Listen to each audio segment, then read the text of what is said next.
Welcome back to Game 2 of the third place deciding match here of the LPL. My name is Matt, and I'm Barry Clendano, joined still by Barento Raz Muhammad. And that game, Raz, my God, TOP just rolled through FPX. Yeah, I think they had a smart strategy going into it. I really enjoyed what TOP did to start it off.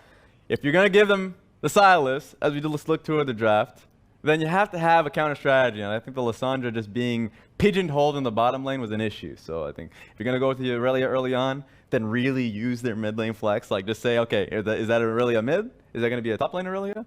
But if they just say, okay, no, it's actually just going to be Lissandra in first phase, then what's the point? Yeah, a lot of the draft was a big problem for them, but a bigger problem, I think, for FPX was the mid laner of TOP. Knight, he's going to be your MVP because he came in hard on that Silas. He stole away a Baron with Silas. That is ridiculous, Raz. Yeah, it's nutty. Really? It's a problem. Like, that Baron buff actually meant the world to FPX, because if you think about how the game ended around that dragon, you have Baron buff swirling around 3 members, and they're not going for that take. They're not going for that fight. So I think in terms of mentality, I think they should have gone to that fight anyways. But certainly it slowed the game down. He had great control in the mid lane, really shut down Doinb. And if we're just talking about what strategy should be going into this game anyways, like shutting down Doinb is like priority number 1. So I enjoyed what happened in Game 1, and I hope it happens again in Game 2 if TOP wants that strategy. Now, before we go a little bit further into that last game, looking forward into game number 2, let's talk a little bit about the finals, because we do have our venue announced. We are going to be in Foshan on the 21st for the finals. That will be starting at 3:30 Chinese Standard Time, so we hope to see you there for that one, because this is going to be a really exciting matchup. JDG with the Miracle Run against IG, reigning world champions. Yeah, that's 11:30 PDT for anybody out there in Los Angeles, just in California. You got that going for yourself. I was like, boom, actually 12:30. Oh my God, it's gonna be late for you guys. You better stay up. So regardless, it's gonna be fun to watch that finals. Today it was the people that ended up losing out in that fashion, and for me it was a little hard to watch the FPX versus JD series. JD made that insane run, and if we're just talking about the lessons that FPX learned in that specific series when they went in Game 4, lost out by being too aggressive in team fights, and then in Game 5 where you got to see really itemizing being a question and how they were playing around mid and jungle, that lessons have to learn that in going into this series, because mid and jungle is once again the major priority. You already saw what ended up happening at XX, and Knight being able to pick up that at least the 2v2 wins through mid lane. And if we're just talking about going into this game as well, team fights are what got FPX back into it, and I think that's still a major strength for them. They're picking smarter situations, and I hope that they draft themselves at least some early game to hold them back early on. Because I think that was one of their big problems, was that the early game was just the absolute.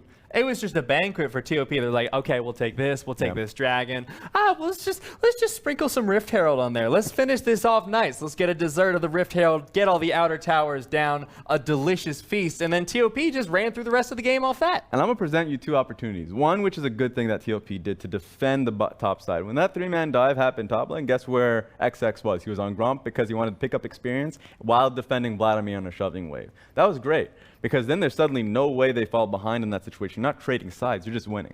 Like, that's something I love from XX. But then the second point was the opportunity now FPX have. If they're looking at that last game, if coach is watching that, Horst is saying, okay, well, actually you presented an opportunity where Kindred should have gotten a dive because Olaf actually pulled one towards bot side. So there are openings if you're going to play this exact composition again to look for a top lane dive. I think that if FPX go for a strategy of diving top lane, be relentless. Cut through blue side jungle like they did when they caught XX first time around. Keep going for it if you're going to be falling that behind. Obviously, they shouldn't be that far behind through draft to begin with, but you can't be picking and choosing, right? You just got to play what you're handed with. That being said, let's take a look at TOP, because is there anything you want to see more of from them? Because this was a fairly dominating game from them, but considering the problems they had in the TOP IG series, a little bit of misprioritization in draft and then misprioritization of resources during the game, did you see any hints of the problems they had during that last series during Game 1? I think we're already seeing the solution of that problem. I think like the focus of having Moyu at least somewhat defended is a great asset towards TOP. In the last series, they went up against the world's best top laner, and also the world's greatest camp in the top lane. If Ning is going to be there, they matched him. And I thought as I already stated with XX being there for Moyu when that possibility was there for a dive, then like that's the lesson they learned. So it's a little bit sad to be able to see that, but remember you're in Spring Split. Pick up them points when you can, get that sweet 50, and then move into the next split with that goal in mind of saying that we won't let that strategy fall to the wayside again. That's why it's so fun to see them evolve here once again in this game. We were talking about how coming into the playoffs, they evolved by having a lot higher mid-jungle proximity, a lot more attention on Knight. But this time they're evolving and putting more attention towards the top lane. They're supporting Moyu. Yeah, supporting Moyu is a strong positive. Look, in the end of the day, please support your top laners. I'm not saying camp them 100% of the time like Ning does, but I'm saying that if there's a massive wave pushing top lane, you've given him like either a Jace, a Vladimir, a Kennen, path towards him to defend it so he doesn't lose that massive wave. Or like I've been seeing some teams and tournaments that shall not be named in the world, where it's just like if they're getting a hard shove top lane, if you're in the area to possibly look for a dive or not, then either commit to it or help them fully push it in, because there are situations where you can actually just hurt your top laner by not paying too much attention to whether the wave is getting frozen. There are issues where you have to, if you're a jungler, really ask your laners these questions, because accidentally you can just mess it all up for them. Well, speaking of the lanes, one of the things that I actually had a question about going into the bottom lane, because I felt like the bottom lane was sort of the island of this game, whereas normally you feel like it's more top lane, but I don't feel like neither LokeN and Ben nor LWX and Crisp got a lot of support from their junglers. And for the side of TOP, that's great, but for the side of FPX, you're down 30 CS against Illusion. That's why I said, a few question marks to the Kindred pick in that series. Because when they got vertical jungling, guess what Kindred could do? Absolutely nothing to support mid lane. He tried, they couldn't get the kill in a 2v1 situation. And then you can't do anything bottom lane because you easily get 2v3. Like, that's the hardest thing about Kindred, is that you provide no CC to the situation. On top of that, there's cleanse and flash on Lucian, who's already super far ahead. So once again, if you are going to pick a draft similar to that, do not have a Kindred. Have a Kindred if you really have lanes that can support it. So that's what I want to see going into the next game. There are a lot of discussions around the draft that I want to see changed, but also, like, for TOP's perspective, remember when TOP went into that game with everything given to them, you have to start looking at the nitpicking points of, like, you almost lost Baron team fight. Like, you almost lost team fight when you had full control of Baron buff, and then you almost lost Baron, but the King Knight was able to still steal it when they all died in his dying breath. How does that happen, right? FPX almost won that game, and that's a travesty if you're looking at TOP. It was a lot closer than it did seem on the surface as a result of that, because there were moments where FPX was trying to pull it back. They're like, we got it. Oh, never mind. We don't have the Baron. Oops. Yeah. We have all 5 members. You've got no one, but we've got no Baron. Teams making mistakes, right? This happens a lot here, and especially if you're finding yourself in 3rd, 4th place match, that's what got you there. So I love just seeing Hangzhou venue. A lot of fans still supporting. We saw the XX Yo sign over there earlier on. We're also just still seeing the TOP support. All of that support, all of those fans, remember, these are the fans that they want to win their games for. Not only just for those 50 points for circuit points, but also pride's on the line.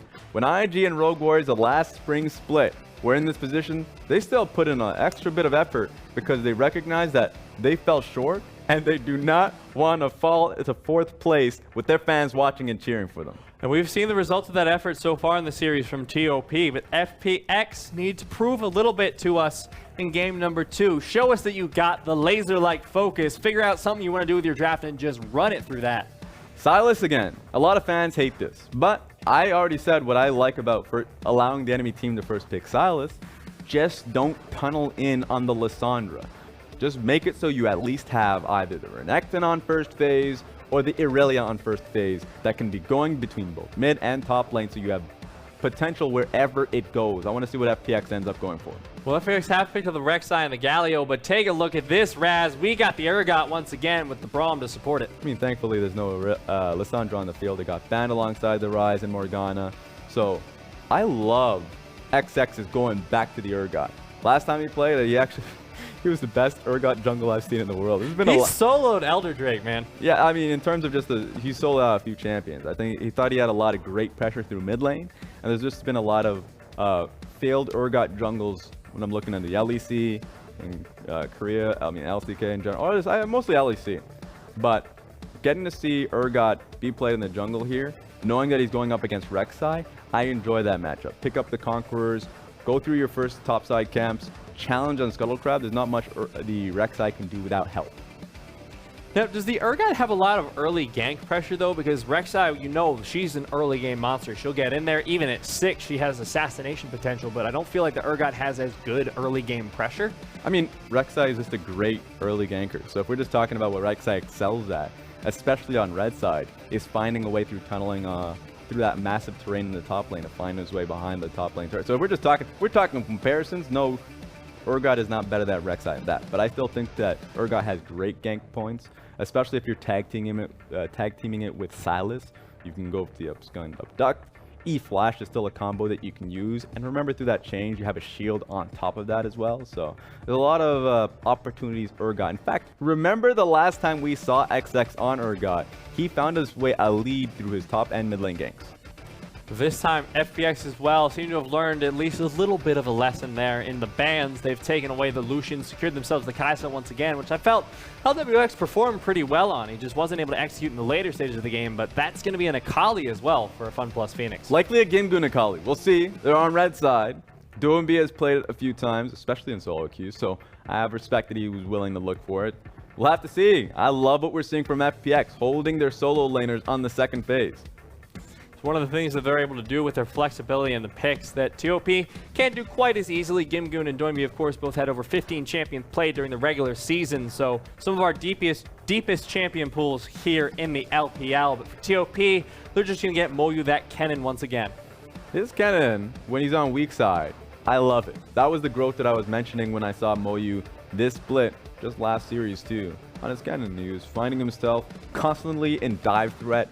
You said, okay, I have Biscuit, I have multiple potions, keeping myself underneath my tower. It is so hard to find the kill on a Kennen underneath, just because of the passive stun that you have as a possibility. Ezreal going to be the one to round out that composition here for TOP, and we haven't seen much of that after the nerfs to the double tier stack rather. I mean, we've seen it a lot in LCK. Still, people enjoy the Ezreal. Doesn't have the pressure, or at least the late game strength that you have, and you've seen in the double tiers you've mentioned. But you lose the Vayne, you lose the Lucian, okay, we'll just play a safer game. Especially alongside Braum, you can still make use of the Q using the passive off Braum. So there's a lot of pressure still there in the bottom lane. I still love this much more from FPX. I was talking about Renekton, love the fact that we're seeing it. This time it's going to be rocked there for FunPlus Phoenix. Now both GimGoon and Doinb can play it, so it depends, of course, where they think the Sylas is going to go. Very likely towards the middle lane. So I think the Renekton's going mid. Easy. GimGoon has played the Akali far more often. Doinb's played the Renekton a little bit more often as well. And the Renekton was a choice that I was talked about in the last game that I wanted to see versus a Sylas. It was a failed strategy for FPX to pick up the Lissandra so early on. I think TOP did FPX a favor by banning it in first phase. Now, FPX secure themselves a winning lane towards the mid, and that's a winning strategy for them. You know, Doinb feels confident when he's on these things. He knows he can win the 1v1 in the mid lane, gives him and Tian a lot of room to maneuver around the map, and maybe this time it'll give him a clearer direction. Let me tell you this. It's certainly a positive for any team now that they finally have a mid lane that exists. If you have mid lane finally shoved in, a good matchup as well, then excellent. Knight has to work for it. Easy gank potential too. Likely going to be a press the attack Renekton as well. So we're just talking about how Rek'Sai is going to have an easier path through mid lane. I love it. So FPX coming back strong in game 2. FPX excels so much when they have that pressure coming out from Doinb, but TOP not doing bad for themselves either. They've got the Urgot jungle once again, which we've seen XX have so much success on, and they've got the Braum Ezreal bot, so they have a safer bottom side, so they can put attention towards Moyu, put attention towards Knight. They just have more shoving opportunities. What I enjoy about the Kai'Sa and Galio this time around, because they focused on AD carry bans, especially the Lucian, now they can start focusing on just having, Kai'Sa start spamming Q underneath her cannon waves and allow the Rek'Sai through bottom lane. Like, if I'm Tian, you are in a much better position, even regardless of the jungle matchup, to be able to help your laners and go towards the early scuttle crabs. Problem that we were having last game, actually, a lot of the issues, I mean, we can narrow it down. It was just that Kindred pick, man. It's like, all right, you have no strong enough lanes to warrant the Kindred pick. You don't have the pressure into the enemy jungle. You don't have pressure into your own lanes. The only place you can really go is the top lane. But this time, FPX, they have a lot more freedom of movement. They have a lot more playing to their strengths in this game number 2 draft. I enjoy it. I just want to see what comes out of it, because execution is always the most important part. I think TOP is a team that executes far better in their strategies, far more respectful too. So TOP coming out with the extra win already in the series is something that I'm not really surprised about. I still gave FPX the series in general. I thought it was going to be a 3-1. We might still see that as a possible, in all likelihood. It just comes down to the, I guess, faith that FPX can dial it down, that they can adapt, that they can go back to what gave them that chance in game 1 and through their team fights. TOP have shown the strength to adapt. We'll see if FPX can do the same as we get into game number 2 of the 3rd place match here in the LPL.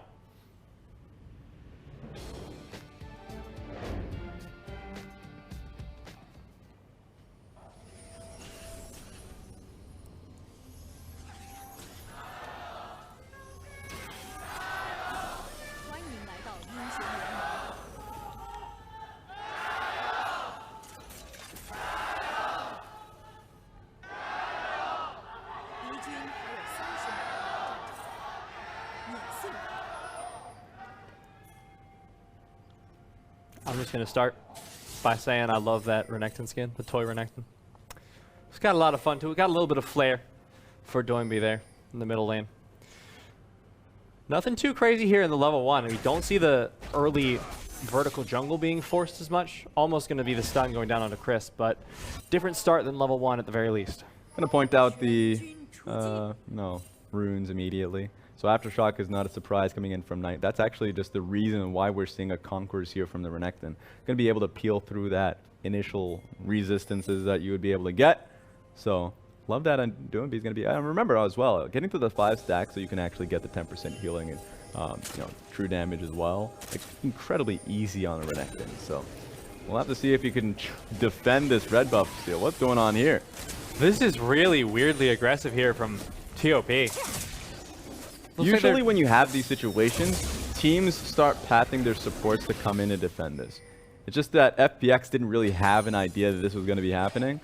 It was just Doinb saying, I'll help you out just in case, because remember, late invades are so hard to defend because you just don't have a real way to figure out if that's going to come through. Early wards didn't really cover XX coming in for an invade, and if they got hit by the last late invade, they certainly don't want to put TN out to dry on the red buff. So that's the reason why you're seeing Doinb tag teaming with TN that early.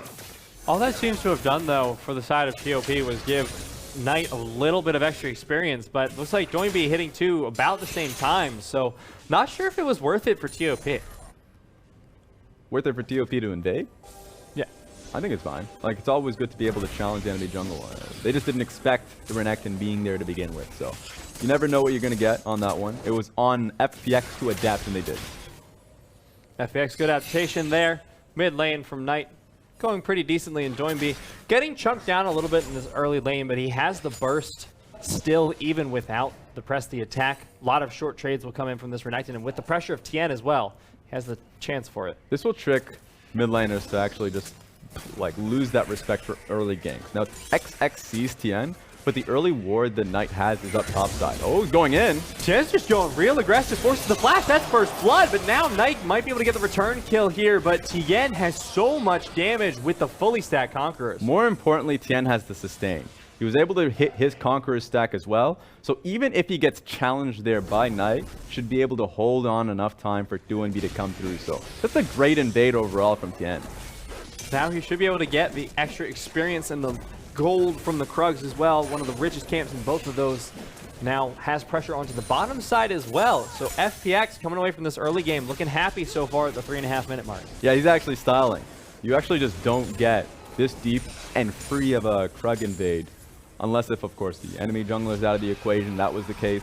And the bottom lane getting shoved in. Both happened at the same time. So right now, Rek'Sai is so far ahead. This is a 4-man dive. There's the flash. The taunt follows up. LokeN so low. Finally gets taken down. Tien still alive, as is Crisp. And a beautifully executed dive. But Doinb might fall for it. Tries to get the damage return onto Moyu, but won't find it. But it is a 2-for-1 in favor of FPX. Knight didn't want to burn his teleport for the entire thing, too. So That's just a big win for FPX on that dive, and it was all constructed by TiN.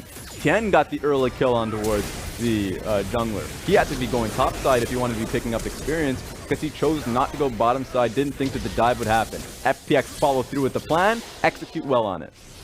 This is what I wanted to see from TiN last game that we didn't really get to see. I think one of the most interesting things is that he is just a strong jungler overall. He was first in many of the stats during the regular season, and we're seeing how he got that way. Some creative pathing from him, good invades, good sense of where the enemy jungler is going to be.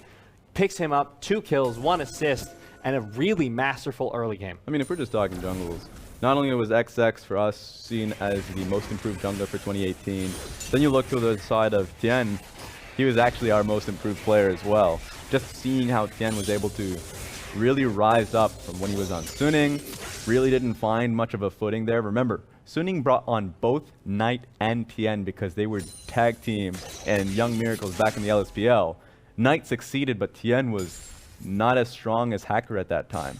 So it was like, all right, well, TiN's out from that point. And then you see him come onto a new squad on FPX, and he's suddenly performing. He is 3rd place in terms of the MVP rankings. It was, everyone saw it as Doinb first, that's why he got that MVP of the split.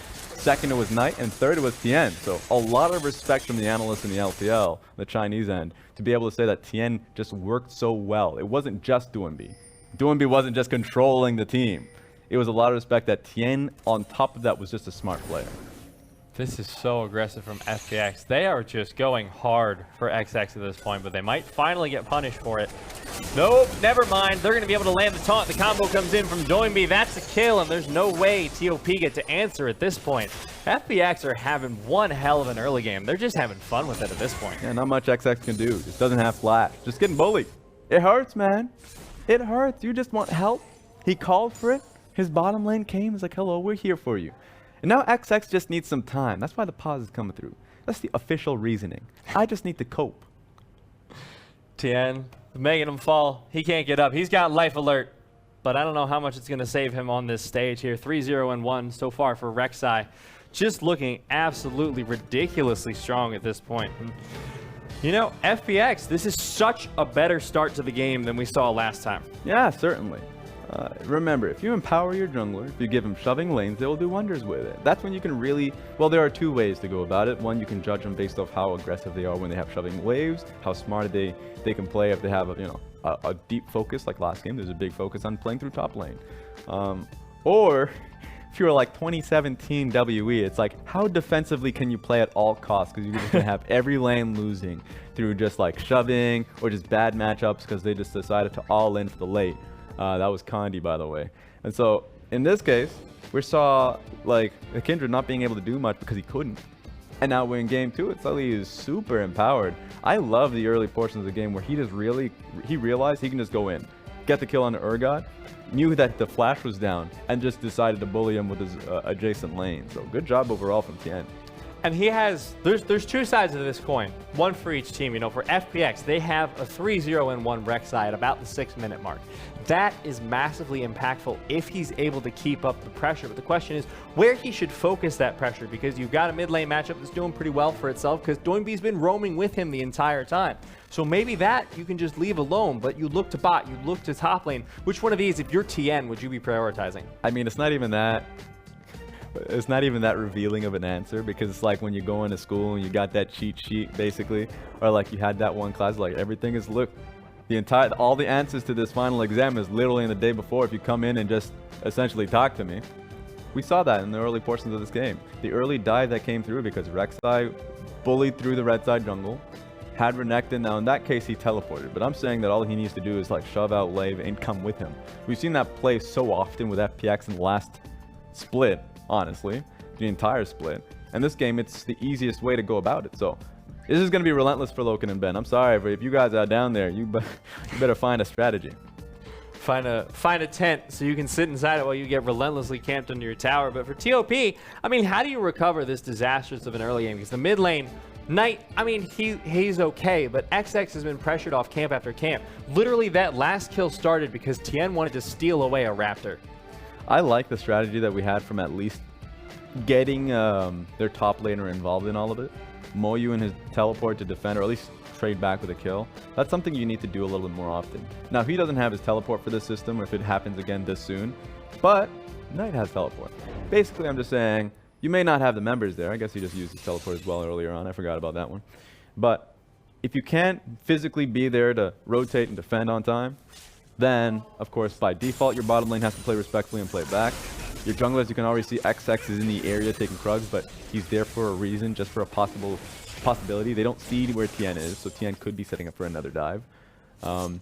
And when teleports come up, then you can say Moyu's holding on to that, Knight's holding on to that, just in case FPX are going to be looking to dive bottom lane. They are in a completely defensive mindset.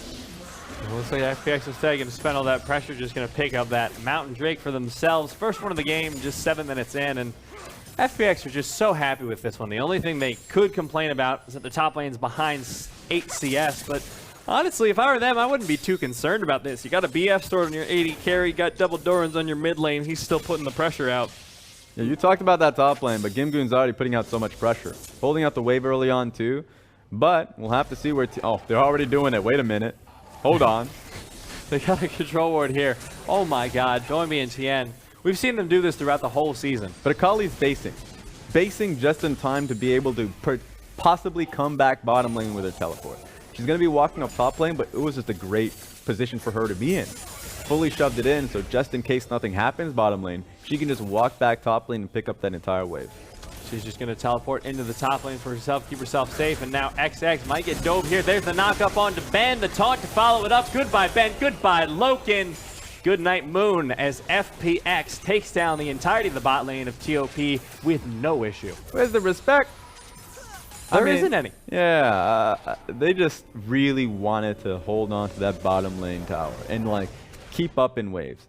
They're not even that far behind, but they tried incredibly hard. So Urgot's not going to be enough very easily. No mana there for Ben, and it was a great lockdown from Chris. So Chris was the MVP of that one. He didn't even give them the opportunity to get out. I mean, you just see how far back XX is too, and that should tell you all you need to know. It's just like, okay, our jungler really does not want anything to happen. We know all three are down here. No, I think he's in a great position. He was actually just in Fog of War to the one entrance that the junglers had, but Gen just has a tunnel, so he's going to immediately get in there. You didn't have much of a time to respond there from XX, so he was there in position, just saying that FPX are maybe going to make a mistake here. That was just obviously wrong, but I liked his position there. I just think that right now they're way too far behind, and Moyu's starting to get bullied up top lane. So that was the one answer that I thought they had, and it's suddenly getting closed. My god, look at the gold difference that's coming through on these junglers. I mean, that's the finished warrior already for Tien, plus boots, plus a ruby crystal, to the skirmisher's saber, plus a longsword for XX. He is not having a good time at all. And the strategy we saw from the Urgot last time was to piggyback off a lot of the trades that were happening within the lane. But these are not winning trades. You can't do anything about it. Nice just gets soloed. Perfect stun. There's the knockup with the flash, and Tian gets his 4th kill of the game. It's looking effortless at this point, Raz. He's just sitting in all these bushes, waiting for you to show yourself. He just wanted to put a ward down, man. He wanted to even find you. So, yeah, this is turning hard to worse. And Rift Trail is going to be coming up in 20. So you better believe FPX are going to try and break that one open. Just got to start running when you hear that Jaws theme. It's just Tien starts moving around the map. You hear dun dun dun dun. Get out of there, Knight. Get out. Dun, dun, dun. He's dope. He's dead. He's flashed on. Goodbye. And now the Rift Trail going to be spawning in just a little bit. There's the Q going on to it. And Tien, as you predicted, immediately going to be going for that one. I mean, at this point, it's not even a prediction. It's like if you're playing one of these solo, single-player games, and they carve a path for you. At this point in time, Tien wants to be able to pick that one. I wonder if he puts it mid lane or throws it up in the top lane. For me, I would expect him to throw it up top lane. GimGoon doesn't have teleport, so FPX runs a risk of a teleport disadvantage if they push for mid and then throw it bot lane. So I think it's far safer to open up the lane there for GimGoon. But he's facing. All right, you do you. He's doing him. He's feeling it. He's got a double control ward. He really wants to get control of this map. But like once he takes out top lane wave, or at least gives all the gold towards GimGoon, not only is he that much closer to his gunblade, and Akali really relies on that to essentially start unlocking herself. If you pick up the tower at least, because there's no one there to defend, then she can suddenly start moving with you. Look around the mid lane turret, like cut through blue side jungle. There's a lot you can do there if you're able to get GimGoon out of lane. FPX don't know this gank is coming, but XX doesn't even land the flash knockback, so it's going to be the turn for FPX here. They're getting a lot of damage onto XX. They might even be able to take him out, but instead they're going to have to back off with Knight teleporting into the bottom lane. Doinb's here for the flank, and Tien, the Land Shark Jaws theme playing. Not going to go for the dive just yet. And FPX will back off and force away TOP. That was just the saddest situation. I don't even want to look at XX's camera anymore. Like, at that point, he tried everything to look for a play there. I think he didn't trust that LWX and Chris would walk any closer to the bush and just thought that he had the opportunity. So, lost out on everything. Lost out his flash, and Knight teleported for the play too. They won't get anything off that, but FPX sure will. They're going to send that Rift Herald into the mid lane. Should be able to pick up this first tower for themselves as well. Now, it's not the top lane like you mentioned, so Akali going to be a little bit sad for a few more minutes, but this should be a free first tower here. Knight goes in with the dominance, a lot of damage onto Tien, still chasing down, and FPX need to start running. Teleport coming in as well. This is turning into a 5-on-5 team fight really quick. Knight gets taken out, so much burst damage from Doinb. Numbers game, and they keep going for it. Moyu, he wants to find it, but slicing Maelstrom, gonna slice him a whole lot of nothing as the fight is disengaged with FPX picking up the mid laner of TOP. That's the attentiveness that FPX bottom lane had in game 1, finally paying off. Chris in the last game was always hovering just in case for a position, or just in case for a play.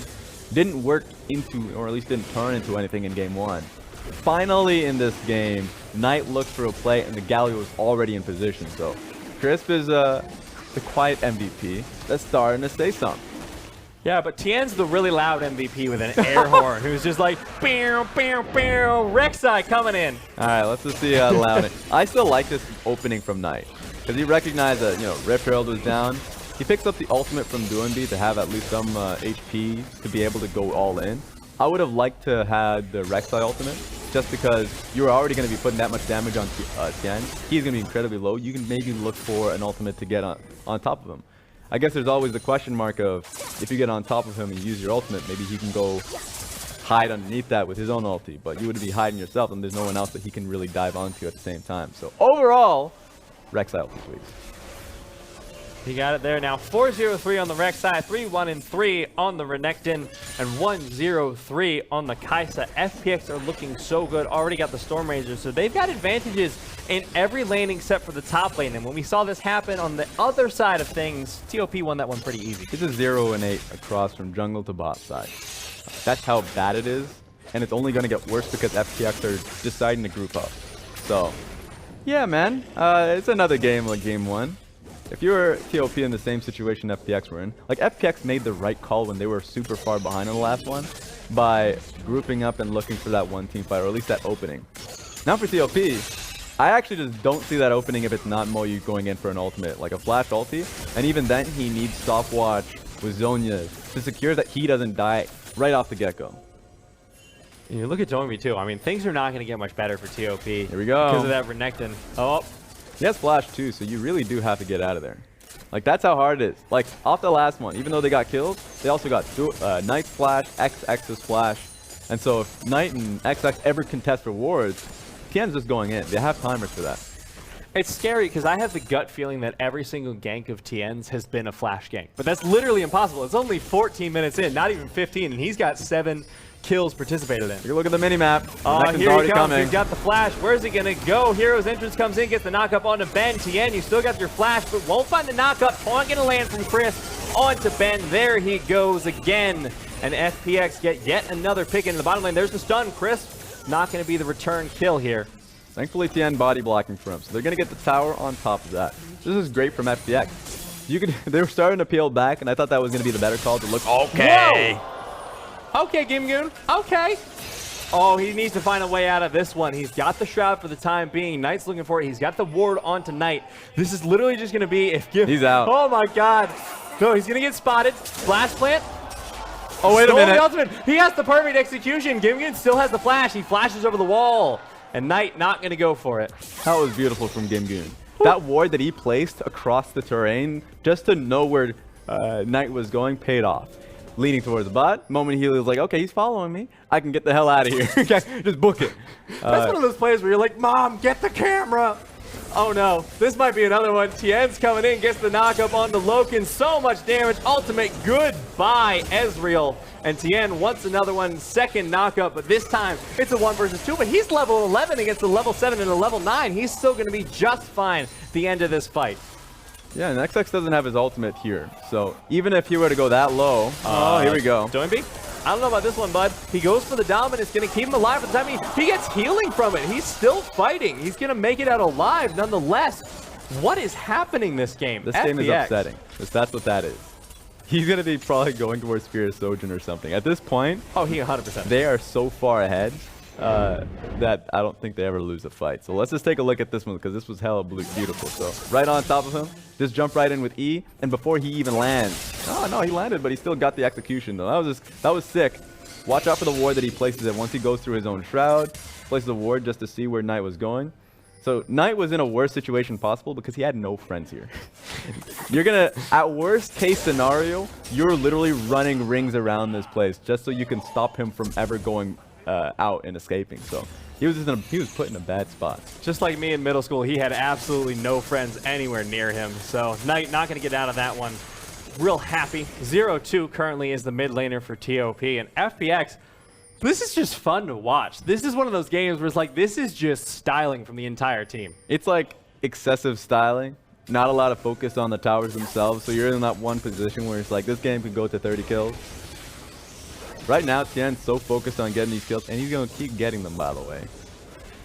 There it is. Knock up. 1, 2, 3 Qs. Not going to get the kill, though. The ultimate. Oh, never mind. Spoke too soon. Flashes on him, gets the kill.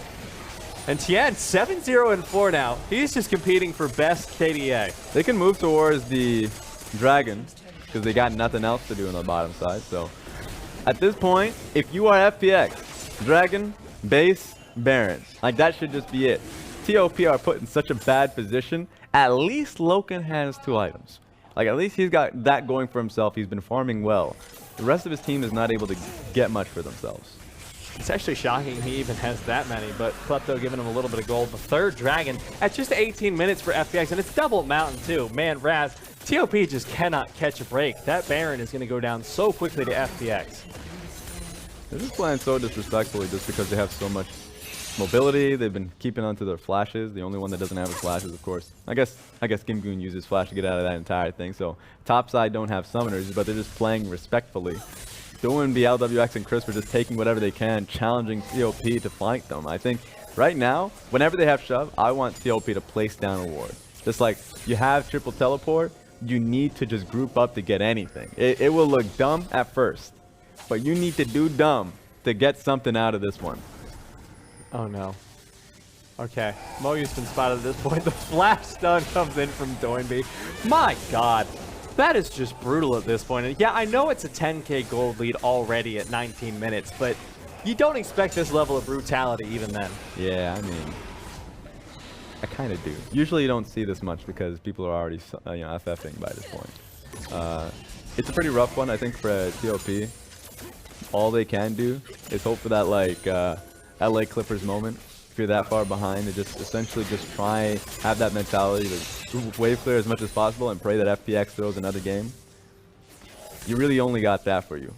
Look, XX is in a good spot if he ever wants to get it on LWX. Let's go. There's the knockback and pull. Wow! Like you were talking about, there's the Clippers moment. And LWX is known as like the shotgun AD carry. He is the person that says if he has an inch, he's going to keep going. He keeps moving forward. And so that was a point in time where he didn't have anyone around him. Finally, TOP can get something. Be able to get this mid lane tower pretty easily for themselves because Doinb is split pushing in the bottom lane, and now TOP might be able to place down some of those wards. 20 minutes, time for Baron. Urgot does a lot of damage on this objective now, by the way. So I don't think TOP wants to do Baron just to do it, but they can definitely force FPX in a skirmish without their AD carry. Oh, it's a teleport. Uh-oh. Don't know who it's coming in from, but whatever it is, TOP need to be careful. Doinb comes in. Oh my god. Ben getting chased down, but Moyu comes in with an ultimate of his own. He's able to get a lot of CC down onto the front line, but look at the back. LWX just popping off the chain gank onto TOP. 3-for-0 is the fight, and now the turn on to the Baron. That was a double teleport with a Galio ultimate in tow. They wanted that fight. They knew that TOP were thinking they were coming into it. They're like, all right. we've been playing around. We've given away 2 kills. Let's end it. Let's take away the Baron. We've got the double mountain. We've got the advantage in gold. Let's just get ready to push it down. That was just so sad to watch. The moment you see it, LokeN, of course, trailing so far behind. At this point, you're like, all right, they got us. It was a great thing to be able to see, like, TOP starting to move out. I think them doubling down to protect one member was a bad choice. Essentially, give away what you can and leave. They were going to lose Baron buff no matter what. But now they're given that much more gold. It's a 17-2 game.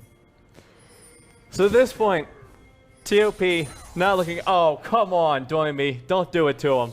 He's chasing down on Tonight, and Moyu is coming in. Oh no, it might be a trap for Doinb at this point. He gets the dash away, double dash coming in, but the slow is going to start coming out. Knight gets the lockdown dominance, but it's not going to be enough. Doinb gets shut down, and FPX are just not playing cleanly enough at this point. Yeah, I mean, this is what you see. Mistakes being made from FPX. Oh, they have eyes on Braum. They're just going to let him go. Let's see if they can get anyone else throughout this. Oh, they're looking for LokeN at this point. Will land from LWX. He's going in with a killer instinct. Should be able to get the damage at the very end of it, but now XX looking to get the assassination on LWX. Gets the ultimate fear beyond death. Knocks him away, and Chris now 1 versus 2. Got to get out of there, but he's got GimGoon to help him out towards the top side. FPX with a lead is just some kind of drug, right? When they have that lead, they refuse to play safely. In fact, they see that as an invitation to continue to play more recklessly. So this is definitely, it shouldn't even be close. This is one of those games, if you're like Knight in this situation, this wants to go next, but somehow FPX keep giving you reasons to stay on. You're like, all right, I'll play, but I don't think they're going to continue to make errors. And at this point, you have to believe it's possible. If you're FPX, you can't continue to throw away these games like this. LWX goes in, assuming that it was just LokeN. He still gets the kill, but why are you trading at this moment in time? You already have so much gold for you. XX was already useless at the beginning of the game. Now themselves just being able to pick it up, slowly but surely. Black Cleaver is soon coming for XX. This is rough. It feels like one of those super mismatch games in the old rank 5s where your whole team had a rank where it's just like, oh, this is a bunch of bronzies. Let's give them a little leash so that they can get back into it a little bit. We can still have fun. But this isn't a team of bronzies. This is TOP. They are one of the best teams in the LPL right now. You cannot give them anything, any sort of leeway, any sort of rope, or they will hang you with it. Yeah, you already see Colonel has got this one 95%. I feel that. He's dinged it a little bit, 0.1, 95.1%. So at this point, you already see Guardian Angel just ready for TN. He's going to be the one that's primarily looking to dive. They just need an extra wave. You're looking through the mid lane wave. That's going to take some time before it actually just comes in for the kill. So let's see if FPX just tries to go in for top lane. Still 0 deaths on the jungler of FPX, so now they need to take this one slow, measured, and careful, and they should be able to win out in the end, but only 35 seconds left on the Baron buff. This is best case scenario for TOP, because the mid and top lane wave are not coming in at the same time. They can purely focus on wave clearing 1, and then they can go top lane. Right now, if you're a Kali, hold the wave for the mid lane wave to crash in at the same time. Looks like GimGoon. Just don't, she's queuing it. She's doing what I don't want. Now everyone's leaving. This is what I hate. It's not going to work. You have Baron buff. You literally could have stalled. Look, he came in and he queued that top lane wave fairly late. If he had just not done that, both mid and top lane wave would have crashed at the same time. But they just decided, oh, we given up. We can't do anything no more. And they just left. This is so much time that they're now giving up. TOP have been pressured this entire game nonstop, but now FPX are easing up on the gas pedal a little bit. These are issues that I've seen from FPX throughout their last split when they didn't have Doinb, and also Doinb and his prior team. When they found themselves in massive advantages, being able to get that final strike, not through team fighting, like not just saying we'll bait you in for a huge fight and we'll go for it, just by basically playing to control wards around both mid, top, like essentially crashing waves. They are very bad at being able to achieve that, and so you're already seeing it in this game. When there are no excuses, you are 12k ahead, and they're still struggling to be able to do that. That said, the Baron is coming up in a minute 30, so I feel like at this point, FPX should have a fairly clear game plan. Just get the Baron and actually time your waves. Have the potential for the pushing both waves at once. Yeah, I mean, sure, right? Maybe we're giving Knight another opportunity to somehow queue the Baron buff to steal it. Oh, no. These are opportunities that you're giving away.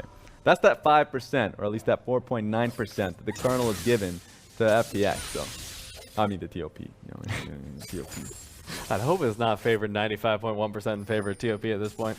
Like when you have these conversations, like there's always a chance to come back in, and FPX, you can already tell, recognize that with a few misplays they've had. And because they're failing to crash them at the same time, as you already stated, they're going to be going for another Baron buff. How do they keep the pressure up after the Baron buff, though? Because, I mean, is it just as simple as saying just push your waves properly? Yep, I mean, that's what I was saying, so I agree with it. I think what they could do is, if they can't get it right, is to have Akali stay in bot lane and to just have a 1-3-1. You just have a 1-3-1, there are no concerns of getting caught out. Suddenly you're just going to be put in bad matchups. Moyu can't stick on the side lane with Akali, and if she's with anyone else, like no one can deal with Akali right now is the TLDR. So for a lot of teams that struggle in being able to hit a 1-4 properly, then 1-3-1s are your go-to. Well, they've got both options to split up the map, but first of all, they do need to secure this Baron. It's coming up in just 10 seconds. The FPX shouldn't have a problem contesting it. They do have all 5 members towards this side of the map. Oh, they see nothing. It's blind. They shouldn't contest this, though, for TOP either. Of course, yeah. This is a good job from them anyways. Just if you're just consistently pushing out waves, then the 3-minute wards, like all these wards that have just been on the map for so long, are gone. Like, there's no way for you to even see this to happen. Now FPX secure the Baron. So this should be their last push coming up here. They should just be able to measure their waves properly. But because it took this long, if you're just looking at the items in general, like Blade of the Rune King got picked up, a full Blade of the Rune King from LokeN since the last time that mistake was made. And you're looking towards Knight too. He was in between 2 items. He literally had recipes. He didn't complete like a full item from that point. Now he's able to look towards a Void Staff next. So everything is starting to come together for TOP for that one last hurrah. How are they going to have to play this, though, if they want to get the better chance of it? Because they are still at a massive disadvantage, 13k. My eyes are on Kennen. It's sad because FPX are doing the right thing by putting Akali and having their hard shove. So Kennen's never going to have that chance for a flank, especially since there's not necessarily a ward. If you look towards the red side jungle right now, there are 2 wards that he can potentially teleport through. But he has flash. He just has a hard life. This is the 1-3-1 we were talking about. It's far easier for a 1-4 if you can't hit it right. So already making it so TOP doesn't have a real answer here. Doinb briefly getting dove on there, but already the top lane tower about to fall. Bottom lane being pressured as well as the mid lane just being held by FPX. Going to be pushing in. The top lane tower should be the first one to fall here. Oh, it's going down easily. Doinb is going to commit to it. Now, the inhibitor is something you have to stop if you're TOP. You can't just give that one for free. Well, there's 2 inhibitors under threat, Raz. Which one do they pick? It looks like they're going towards the top side. They've already chunked Doinb down to half, but this is giving GimGoon time to focus on that bottom inhib. Yeah, it's teleport. So even if GimGoon gets opened up on here, you're just going to have Renekton PCP and top side. So all of that they got top lane is now gone. He's going right back to the inhibitor. All 3 inhibitor towers are down. 1 inhibitor in full has been taken, and now Doinb looking to make that the 2nd inhibitor taken down, but Knight going in for the engage. All of TOP are here chasing onto the mid laner of FPX, but they're not able to find him before the inhibitor goes down. Teleport coming into the mid lane as pressure goes on to the Nexus turret. Now that's the 3rd inhibitor, and FPX looking to run this one through. This is just a full submission hole. Like, he was going for the Nexus turret itself. Now they're starting to close in. They don't have a mid lane wave for some time. They're going to try and get the best out of this wave currently. 4-5 cannon minions. My lord. Kill him. They took down 1, but they also took down 1 Nexus tower with a flash. Moyu, this is the engage they were looking for, but LWX keeps himself alive with the Killer Instinct. Knight going down to try and take him out. He will find it, but FPX still alive on the backside. They want to take down Knight, end this game early for sure. And now the Nexus down to half health. Tien might get taken out here, still has the Guardian Angel, but FPX still pounding away at the Nexus, and they will take game number 2 to tie the series up 1-1. Great protection on the final push on LWX. Even though he died, it took a hell of a lot to take him down. And Rek'Sai still had his Guardian Angel when the Nexus was bare open. So FPX with an emphatic answer. And I think that it was about the draft. Like, immediately off of that last game where I think they thought that they had very little options and they didn't have a response to the level 1, they came in with far more opportunities. A Rek'Sai being picked up with shoving lanes, and especially through mid lane wave when they had Renekton versus the Sylas. And then even to double down on that, just in case there was ever a possibility for like a challenge, a late invade, Renekton came in, helped Tien. So that's that in-between game. Warhorse coming in, whispering that great, like that nonsense in their ears, that we're starting to see a real best of 5 coming through. Not whispering sweet nothings, but whispering sweet somethings into the ear of the FPX players. And look at that gold lead, just straight up, up, up, up, up for FPX. So really dominating lead from them, dominating victory. So going forward, I mean, this is one stomp after another, Raz. Yeah, and I'm just going to pinpoint on GimGoon a little bit, because his role for this game was crucial. If he was the one that, if you're looking at the top side and saying, you just have to keep the Kennen at bay, keeping Kennen at bay really paid off. And even when they were struggling later on in their 1-4s, he says, okay, I'm just going to be going bottom lane. And at all times, make it so Kennen didn't have a clean way for a flank. And they played it so the control wards, or at least the vision wards, I'm sorry, the green wards, was never placed in a flank position so, like, Moyu could do anything. So it felt really hopeless for the team that didn't have that CC except for Kennen to find their way back into the game. I think the biggest problem there for TOP had to have been that Tian basically just existed. Because that entire game, he was going gank after gank after gank. So my question for that, I mean, how do you shut that down at that point? Because he wasn't always 9-0. He started 2-0-1. So at a certain point, it feels like there could have been something done to stop that snowball. The most important part was the Raptors challenge. Urgot was taking his own Raptors. He was being a little bit greedy there, knowing that the Sylas wasn't going to be in position to help him because he was focused on his own wave.